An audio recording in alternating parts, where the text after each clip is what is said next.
ñoo ngi lay ñaan nga abonné ci chaîne bii di Buzz 221 HD chaîne YouTube bi xew ci jamono bi leen di jox xibaar yu wér te wóor ca tàng-tàng ba abonnez-vous pour ngeen di mën di jot suñuy vidéo.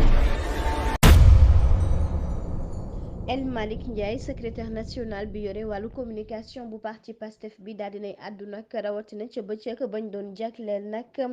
wàllu liberté de la presse di wax ni rek ma ngay rendre hommage presse nationale bi ak étrangère bi lee liggéey bu am solo ba ñuy amal rawatina ci wàllu professionnalisme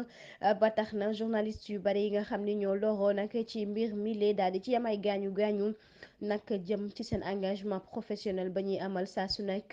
moom rek ma ngi leen di wax ni am nañu seen soutien maanaam mi ngi leen di jàppale bu baax a baax ndax gis nañu fii ci Sénégal daal lu ñeel nag wàllu liberté de la presse nag moom dëgguwu fi benn yoon dañ koy wax rek mais amul fenn nag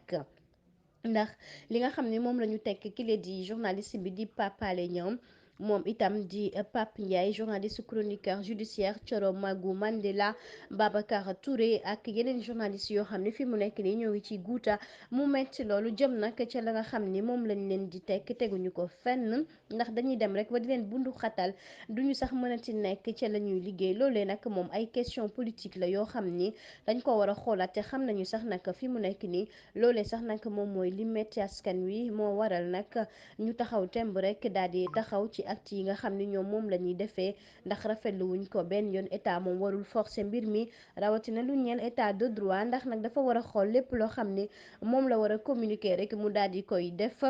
tax fi mu nekk nii moyen communication yëpp nag jëm ci presse écrite rajo télévision ba ci internet bi nga xam ne nag am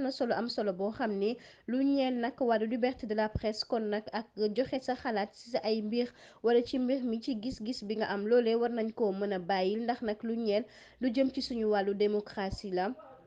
waaye nag joxe